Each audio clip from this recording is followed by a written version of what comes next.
بھائی یہ لوگوں کی بیوقوفی ہے. اگر لوگوں نے خود ہی دین اسلام اور اس کے احکام سے آنکھ بند کر رکھی ہے تو اس میں دین کا کیا قصور؟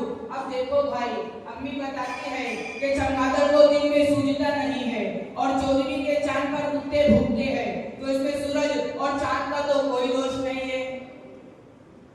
وہ تو ٹھیک ہے، لیکن دیکھو ریحان، ہم لوگ تو انگلش پڑھتے ہیں اور ابو بتاتے ہیں کہ ہمیں نوکری ملے گی اور خوب پیسے بھی ملیں گے، اور ممی کہہ رہی تھی کہ ہماری پڑھائی میں نوکری بھی نہیں ملتی اور خوب پیسے بھی نہیں ملتے.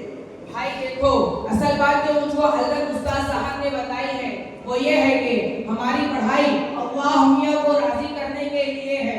اس پڑھائی سے ہم قرآن سمجھیں گے اور حدیثیں پڑھیں گے، لوگوں کو دین کی باتیں بتائیں گے. اور حضرت استاد صاحب نے یہ بھی بتایا کہ اللہ میاں قیامت کے دن یہ نہ پوچھیں گے کہ ABCD کا معنی بتاؤ، بلکہ دین کے بارے میں سوال ہوگا.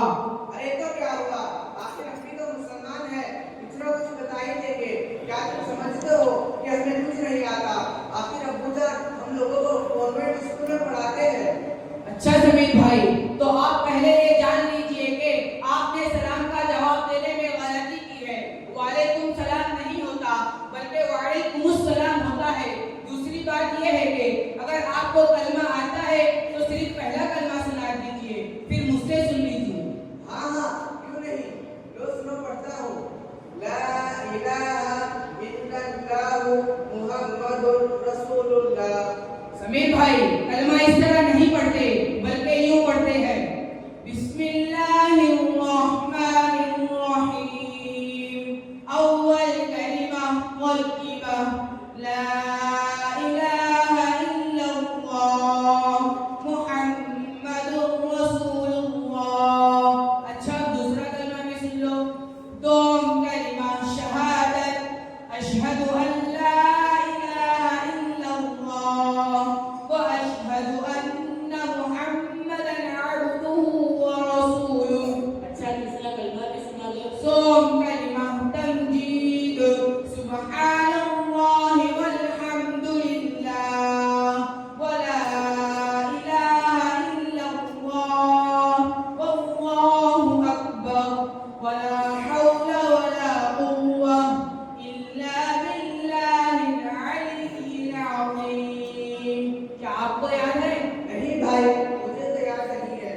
مجھے تو آج احساس ہو رہا ہے بھائی یہ چھوٹے میں تو بڑے کمال کا ہے. اچھا بھائی، آپ تو صرف جمعہ کو نماز پڑھتے ہو تو تمہیں تو نماز پڑھنی آتی ہی ہوگی. ارے واہ، یہ کیا سوال کیا. ارے ہمیں نماز کیوں نہیں پڑھنا آئے گی؟ رکوع سجدہ کرنے تو نماز کہتے ہیں. نہیں بھائی صاحب، ہمارے حضرت استاد صاحب نے بتایا کہ نماز ایک عبادت ہے، اسے جب اعتدال یعنی سکون کے ساتھ ادا کریں گے تب نماز ہوگی، ورنہ وہ تو نماز کا کھلواڑ کہا جائے گا. صرف رکوع اور سجدہ نماز نہیں ہے بلکہ اس میں 6 ارکان ہیں جو فرض ہے. بھائی ہمیں تو یہ بھی معلوم نہیں ہے کہ نماز کے فرائض 6 ہیں. اگر آپ کو معلوم ہے تو براہ کرم بتا دو. دیکھیے، نمبر 1 تکبیر تحریمہ، جہاں سے اللہ اکبر کہہ کر ہم لوگ نماز شروع کرتے ہیں. نمبر 2 کھڑا ہونا. نمبر 3 قرآن پڑھنا. نمبر 4 رکوع کرنا. نمبر 5 سجدہ کرنا. نمبر 6 قعدہ آخرہ میں یعنی تشہد پڑھنے کی وقت بیٹھنا. یہ تو ہم نے آپ کو بتا دیا.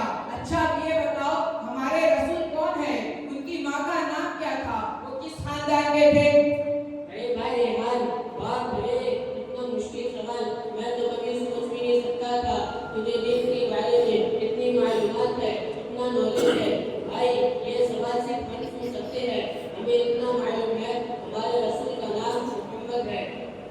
اچھا دیکھو، اب میں بتاتا ہوں. مجھے امی ابو بھی سکھاتے تھے اور حضرت استاد صاحب نے تو الحمدللہ یاد کرا دیا ہے. ہمارے رسول کا نام محمد صلی اللہ علیہ